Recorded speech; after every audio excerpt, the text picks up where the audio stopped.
Hey, welcome to the Explainer. Today, we're going to tackle a metric that sounds kind of complicated, but is absolutely essential if you're in manufacturing. It's called Overall Equipment Effectiveness, or just OEE. And don't worry, we're going to make it super simple and show you exactly how it works.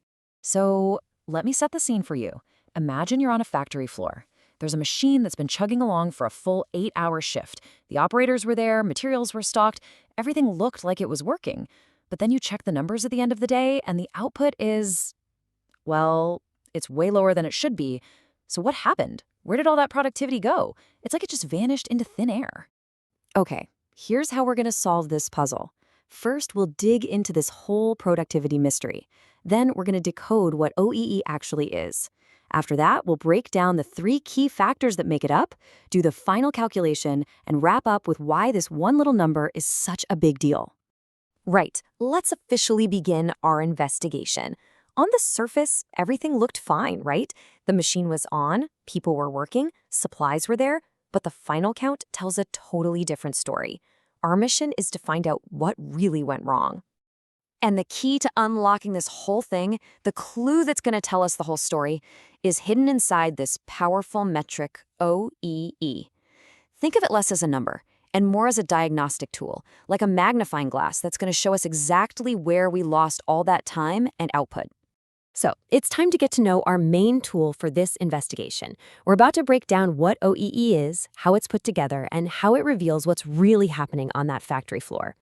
So, OEE stands for Overall Equipment Effectiveness. And in plain English, it's a way to measure how much good stuff you actually made compared to how much you could have made if everything had been absolutely perfect. It's the ultimate reality check that shows you how much of your time was truly productive. And here's the magic formula at the heart of it all.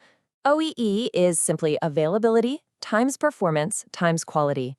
That's it. These 3 things are the clues we need to track down to solve our productivity mystery.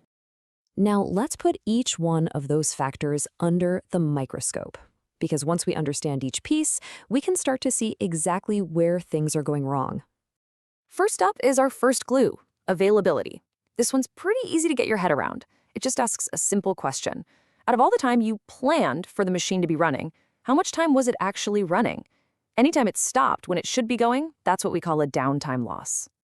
And this stuff happens all the time. It could be a sudden breakdown, or maybe it's planned time for a setup or a changeover, even scheduled maintenance, or just running out of parts to feed the machine. All of that eats into your availability. So let's put some real numbers on this. Let's say we plan to run that machine for a full 8-hour shift, but it broke down and was stopped for 1 hour. That means it only actually ran for 7 hours. So you take 7 divided by 8, and you get an availability score of 87.5%. Boom, we found our first bit of lost time, 12.5% of it gone, right off the top. Okay, on to our second clue, performance. Now this one asks a slightly different question. For the time the machine was it running as fast as it was designed to?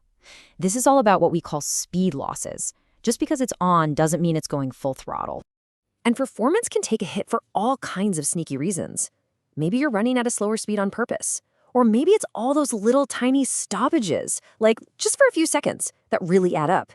Even things like small operator adjustments or a little delay in materials can chip away at your top speed.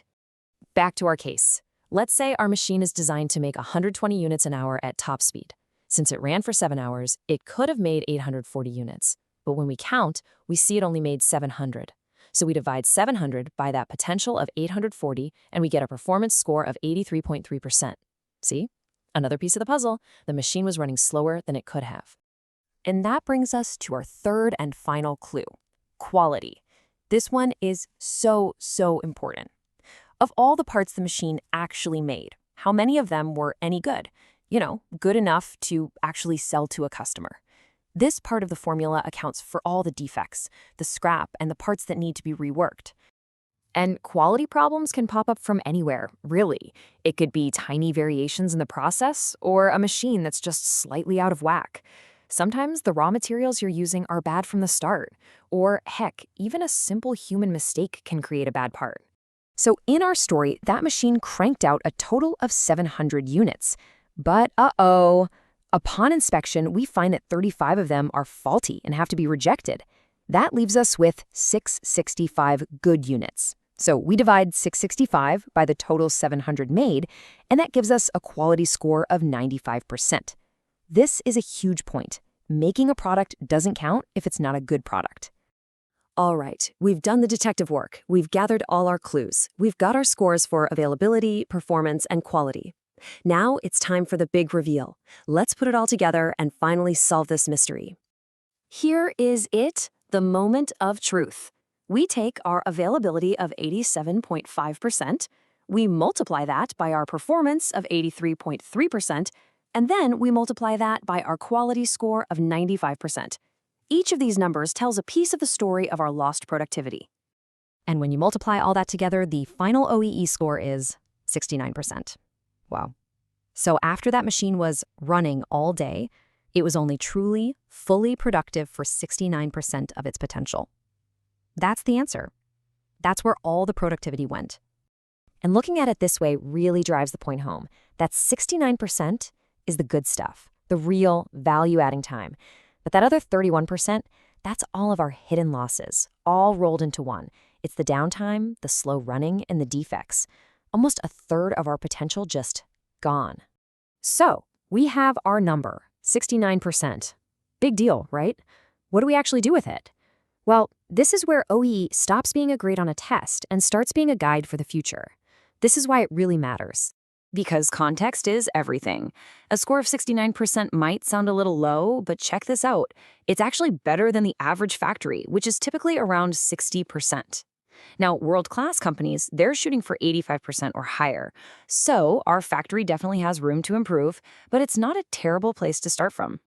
And this right here is the real power of OEE. It's a strategic tool. First, it helps you identify exactly where your biggest problems are. Is it downtime? Is it speed? Or is it quality? Second, it helps you quantify just how big of an impact each of those problems is having. And third, and this is the most important part, it lets you focus your efforts with actual data so you're not just guessing what to fix first. So I'll leave you with this. The next time you see a machine humming along on a factory floor, you can ask the real question. Yeah, it's running, but is it truly productive? And now you've got the tool to find out.